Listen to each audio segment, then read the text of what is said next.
The best stories in Ball State sports. This is SL Featured, presented by Victory Honda.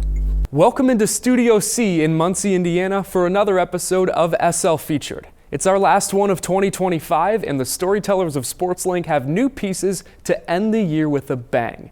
My name is Dylan Budd. Our producers are Matthew Gillie and Sam Klug. From the campus of Ball State University, this is SL Featured, presented by Victory Honda of Muncie. Victory Honda of Muncie supports the students of Ball State SportsLink. Behind-the-scenes access and off-the-field lives of student athletes, SL Featured is the home for the best stories in Ball State sports. This is the award-winning SL Featured presented by Victory Honda of Muncie. Some practices for diver Zach Shaddy have him jumping off fiberglass, other times landing onto a rubber mat. That sounds incorrect, but that's normal for him. He grew up moving between the diving board and the trampoline, building a style that draws from both. Now, that mix of experiences guides him on the Division I stage. Produced by Cam Pippin and Callie Tuma, here's the story of Zach Shaddy.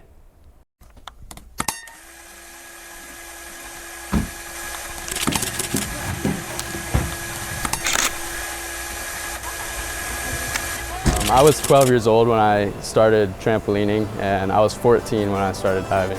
My name is Zach Shaddy. I'm a diver here at Ball State.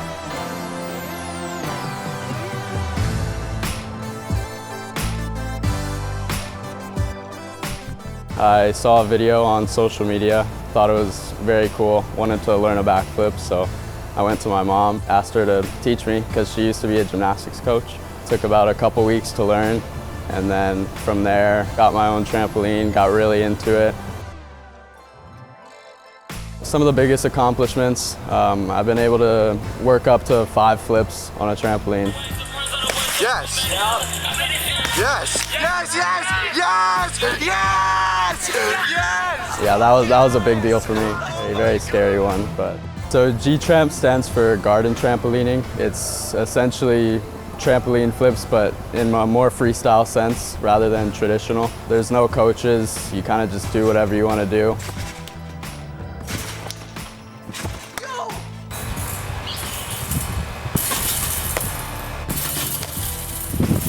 Another notable one is standing double backflip on ground.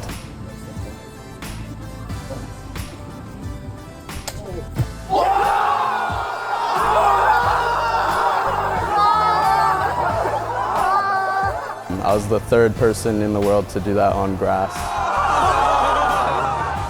Yeah, the competition aspect of it is very fun.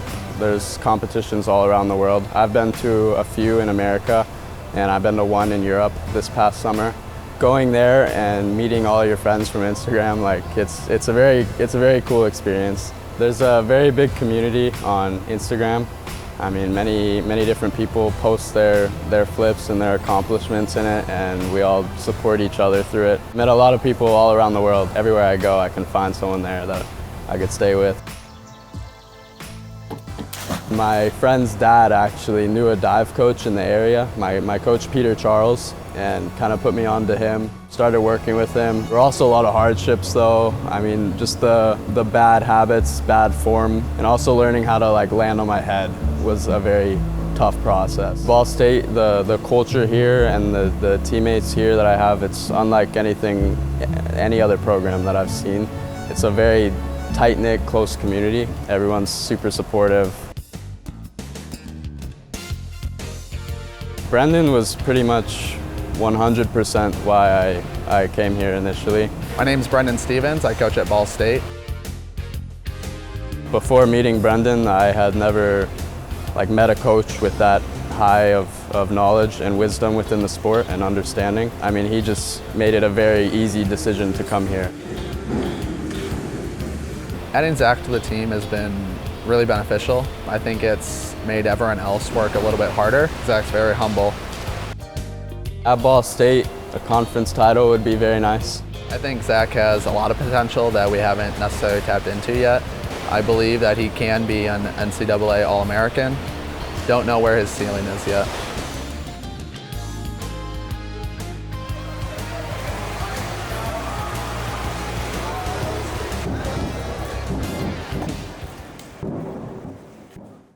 Next up is the freshman forward Aniss Tagayi, who comes from France with national team experience, and you can see it in how she commands the floor. She's constantly moving, always creating, and has become a reliable double-figure scorer in the lineup.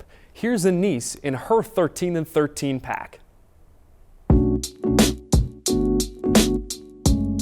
My name is Aniss and I'm from France. I was in national team. We made the World Cup. It was an honor. I was very proud of it because you literally represent your whole country. So yeah, that was an experience, one of the best that I had in my career. And yeah, I would love to do it again. After this, I just have 10 days, staying with my family and with my friends just before to get here. I really like how it is here, and also the basketball because of Brady vision, for my project, my personal project, and also how we coach the teams. So I like it. I like him as a coach. He's simple. He yell, but I mean it's a part of it, so it's good. Aniss, I think everybody would tell you she's by far our best athlete. I mean, it's amazing to see her in the full court get to the rim. She has got a chance to be our best rebounder because athletically she's different. It's just see how we be as a team, how we're gonna look why we have half part of the team is foreigners, half part is American. Just see how we're going to build this team and just to see how we're gonna look like. Be ready to die for your your teammates.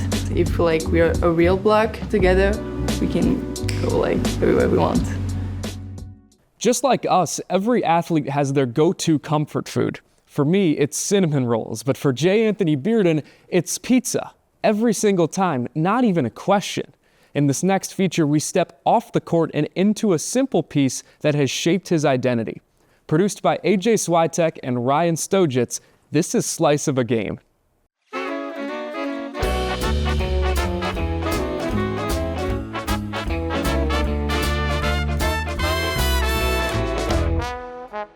I'm AJ Switek here with Jai Anthoni Bearden from the Ball State men's basketball team. And if there's one thing we both love, it's pizza. So we're here at 1,000-degree wood-fired pizza. And I know I'm hungry. Yeah, I'm hungry, man. Let's do it. All right, let's head in and order some pizza. Eri l'offio, sei crollato giù con soffio, disperato con quel graffio che t'ha fatto quella là.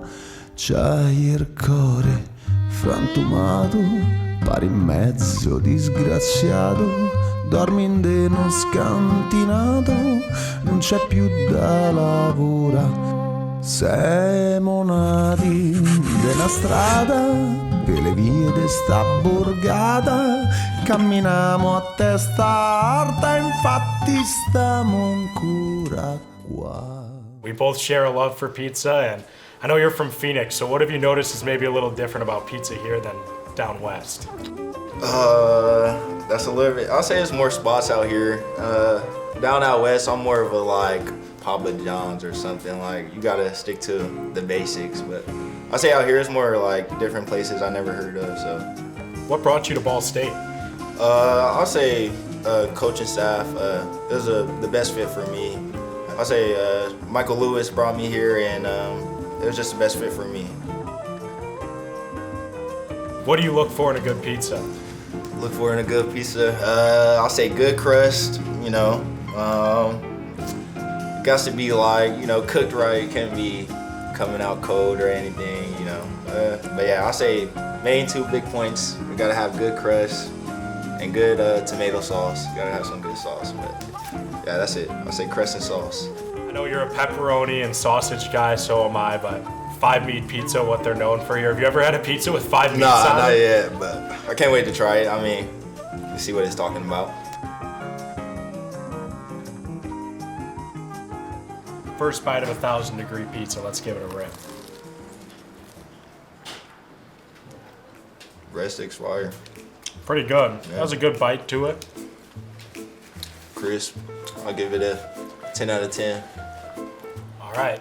I think we got to give the pizza a try. So there's 5 meats on this pizza, smoked ham, maybe some sausage on there, pepperoni, bacon. I can't even count them all, but Let's get into this. See what Oh, this man. talking about.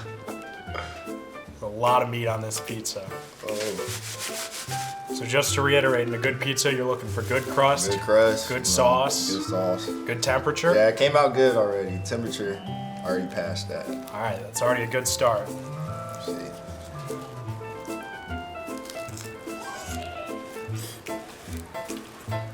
Oh yeah.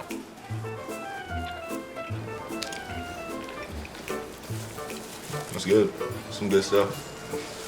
One of my favorite things about a good meal is, you know, you can share and Mm-hmm. have good conversation over good food. You played AAU with the Compton Magic. Yeah. What was that like? That was the best 4 years of my life, I'll say. Met some good people. Yeah, it was good. It showed me like the more competitive side. I say when I got there, it was like kids, they're all Americans and stuff. So like, it got me ready for like, you know, it got me ready for stuff like this now, like the practices and stuff like that. So I say it prepped me for what I'm doing now. Do you think you've eaten more pizzas or scored more points in your life? I'll say I scored more points in my life. That's probably a good thing. But Yeah. is this like a staple for you after a win, or what does that look like? After a win, yeah, I'm most definitely celebrating my wins with a box of pizza somewhere. Just chilling in the room, relaxing.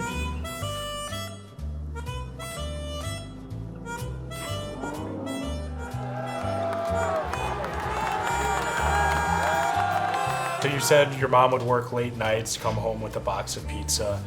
What was that like for you as a kid? You know, find some comfort in the food? Yeah, of course, you know, like we'd be waiting on my mom to come home, so like, you know, we're excited that she's coming home, but like the pizza just brings like the extra cherry on top. So like I said, it was like good family bonding time. So yeah, we always value like dinner time or whenever my mom came back with anything. Absolutely. Well, this is one of the top pizzas in the area, 1,000 Degree Pizza. It definitely gets a Ball State Yeah. men's basketball stamp of approval. Proof.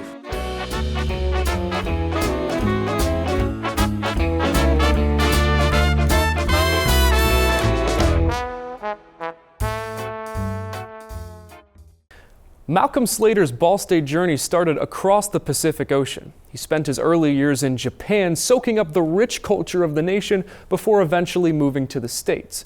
This past summer, Slater went back home, not just to visit his family, but also to train in the place that shaped him.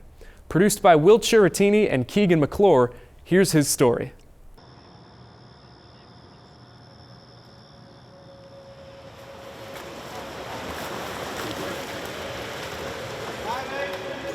I gotta make sure to stay disciplined so that, you know, at the end of the day, that winning, you know, that hunger, it excels through, and then like I get to like power through that.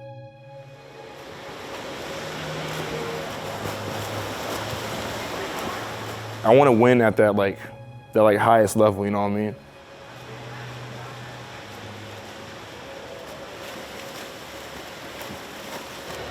I think Malcolm was maybe 10 years old. He was in an event, he swam against two older kids that were way bigger and way older.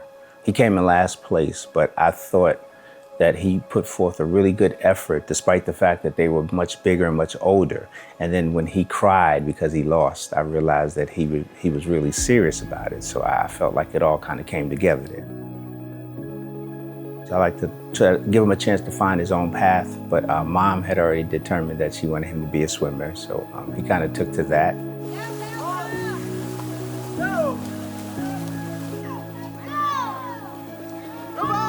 I've won before, but like you could win a meet, but there's always another meet where like there's more fast people that you gotta win. So there's always that next level.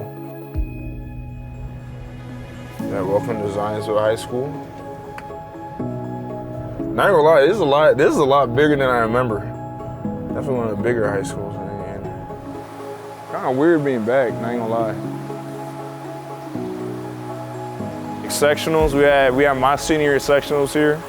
Send the 500 and 100 fly here. I got the 5 sectional record. Hopefully no one gets it. I really hope nobody gets it, but. We were living on Yokota Air Base in Fusa, Japan. I was retiring from the military at the time, and I was interested in possibly staying in Japan because I did appreciate the lifestyle. I was taking Aikido lessons. Aikido is a Japanese martial arts. And Yoko was one of the students, and we met during one of the classes.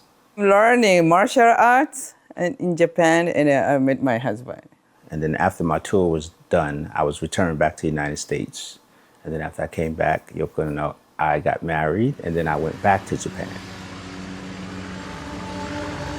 I just came home. I hadn't taken off my full uniform, and the house started shaking. A major earthquake of magnitude 7.9 hitting Japan. The meteorological agency issued a tsunami warning. And I told her to get Kyrie and run out of the house, because as I was standing there, I looked out the window and I saw my neighbor's car start to slide. And it looks like several boats have plunged inside the water. It looks like there's several cars now. If you can take a look at this footage. I was crying.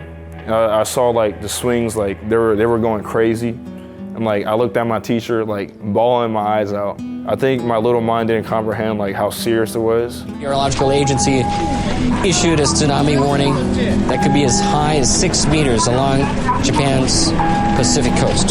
4 million homes have lost power, and you can see the raw force of Mother Nature as a 13-foot tsunami washes away. We didn't get your tsunami, but we're still concerned about the radiation.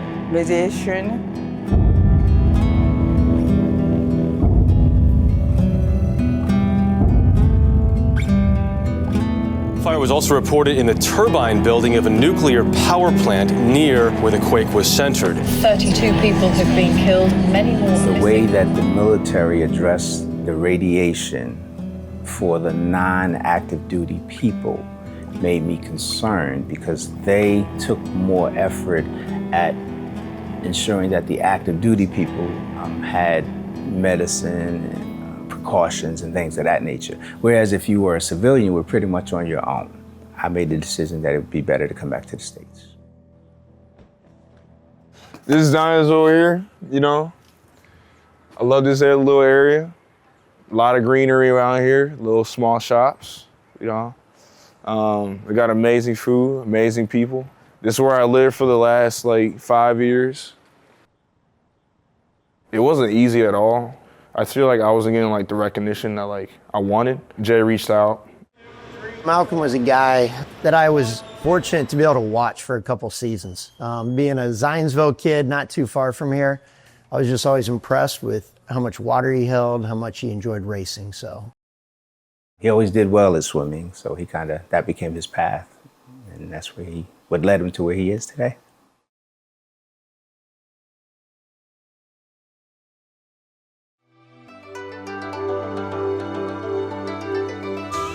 Decide join to a Japanese university, the Japanese swimming team with Malcolm this year, and he speaks Japanese very well, and he's swimming very well with Japanese college team. こんにちは、私はマルコムです。ボール生徒大学で水泳しています。僕の水泳のイベントは1500、650と200と400メートルのクロールです。I went to Tenri, Japan, which is in Nara, and I stayed at this like religious lodging area. My mom went to the same area when she was my age. I worked at the lodging area. I helped them clean. I cleaned their bathhouses every day, and then I trained with them for that whole summer. Yeah, I had like morning and afternoon practices sometimes. After that, like I would go hang out with the team, and we'd go to like McDonald's. I would just go and like go explore like the town area. Malcolm's cousin, they love Malcolm. Like their hero. Malcolm is their hero, so I'm so proud of Malcolm. Going back to Japan, especially seeing my family that like I haven't seen in a minute, that was very special to me. My dad is still in Japan, Malcolm's grandpa, and said that he's so proud of Malcolm.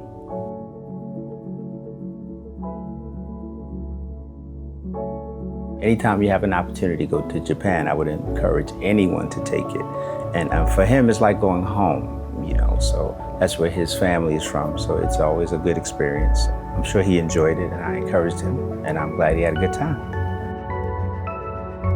In Japan and swimming, they're a lot more like technical focus. We were doing like a 200 free set, and like they like pulled me out of the pool, and they were like, "Why don't you use your core?" And I was like, "I thought I was using my core," and they're like, "No, because you're over rotating." And I didn't even think about it. Like, yeah, maybe I am rotating a little bit. And then I came back to Ball State, and like we got a new assistant coach, and that's the exact same thing he told me too. He was like my core, I don't use my core enough. And he just came back from that trip really inspired, really just excited about swimming again. What we do is really hard. It can be a grind. And to get an experience that's so different like that, I think really just sparks that creativity. I'm really excited to see what I do. I've always just been I've been hungry, you know what I mean? You know, Malcolm's a hard worker. He's not afraid to get after it.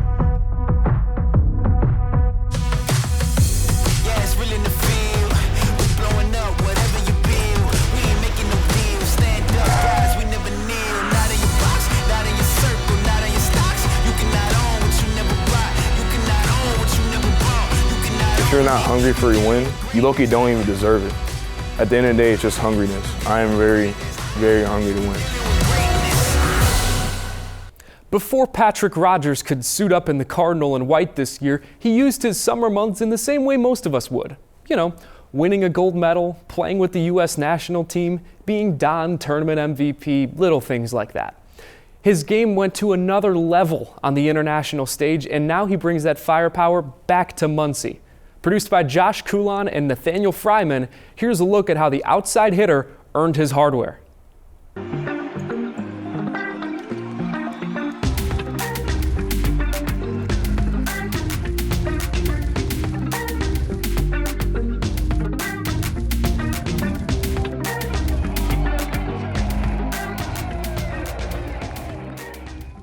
It's really an awesome opportunity, and you know, I was really grateful to get that call from Karch, and not many people get the opportunity that I have gotten with USA, and I'm really grateful and don't take any part of it for granted, for sure.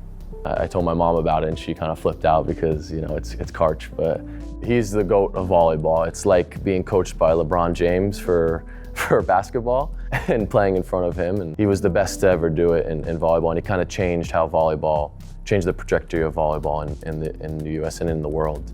And you know, he's so respected everywhere. You know, he got a little frustrated at one of the plays and kind of got a little frustrated at one of the refs, and the whole gym went silent when he started to yell a little bit, because everybody respects him so much. And yeah, he's just the GOAT of volleyball. So yeah. The thing is, I see him as a coach. You know, I never saw him play. He was only coaching when I was alive, and I don't see him as this great player, great everything. I know I respect everything that he's done and everything, but I see him when I'm with him as my coach, and I try to learn as much as I can from him. The main thing I told him was to win, to give it everything he had to win, and enjoy the experience, because a lot of guys don't get to go and play in a game with USA on their back.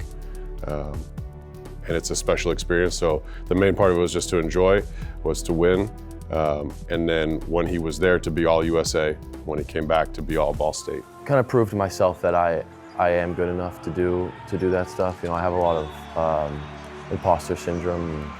Don't think I should be where I am. Some of the things that I get, and for sure winning this kind of helped me believe that I can do it at Ball State and on the national team. So yeah, it's a big boost for me, for sure. I could see a more mature level of player, a little more calm in the chaos, finding some solutions as an attacker that he hadn't shown previous years. And he's taken that into our gym, and some of our guys are now learning from some of that stuff and being able to imitate, which is nice. It's cool, you know, it's not like, it doesn't have anything to do with, you know, your name on your back, as cliche as it sounds. It's the name on the front. You play for Team USA, and I was super excited. It's so much fun to, like I said, to play with people who are so good and have such good talent. It kind of raises your own level of play, because everyone is so such at a high level of volleyball. It's really, really fun, and like I said, it makes you better. Through each game, we kind of built it. There was no time beforehand to get to know each other and play as one. But you know, it was a little shaky at the beginning. But whether it was a win or a loss, we kind of got through it and figured out how to play together at the end for sure. We got to play 7 games in 7 days, so it was back to back to back to back. Coach said we're gonna try to split it up and you know, do different players for each game, but it turned out I played 6 of the 7, so I was definitely beat up after that tournament. But yeah, it really was so much fun, especially to play Puerto Rico twice in Puerto Rico. It's the best to play a team in their gym for sure.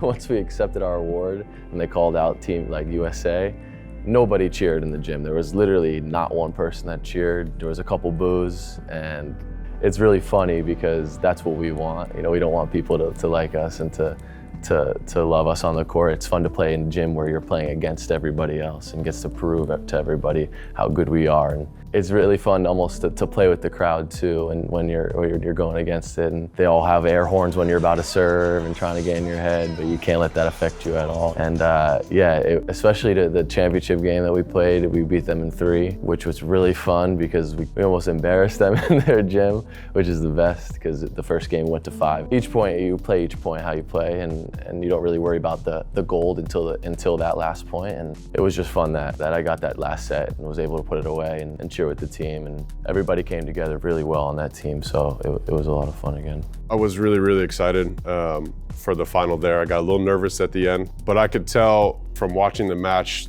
the kind of mode that Pat was in. He was very locked in, very dialed in, was passing well, was serving well, and everyone was kind of feeding off of him, which is what he can bring to the court. He's super competitive. And to see him, I kind of chuckled to myself in the last couple of points. I was like, oh, they better set him the ball. They need to give him the ball here to finish this out, which they did, which was really nice to see. Even on that play was a big to win. And as that ball was happening, I think I even said out loud while I was sitting by myself watching, it's like, oh, they better set him this ball. And they did, and he was able to finish it off and win a gold medal with USA on your back is, again, it's something that not a lot of people get to do, so it's a pretty cool experience. It's really not as deep as you think it is, and I would say take it more lightly than what's it like you expect. You know, I had a lot of, not worries, but I had a lot of, you know, anxiety going into this, and you know, it really, you go in and you just play yourself, you play how you can play, and you help out your teammates, and it really will work out well for you. This will conclude the final episode of SL Featured for the calendar year. For more content and stories like this, be sure to follow our socials at BSU SportsLink. For Matthew Gillie, Sam Klug, and the rest of our crew at SportsLink, I'm Dylan Budd saying so long and happy holidays from Studio C in Muncie, Indiana. Thank you for watching, and we will see you in the new year.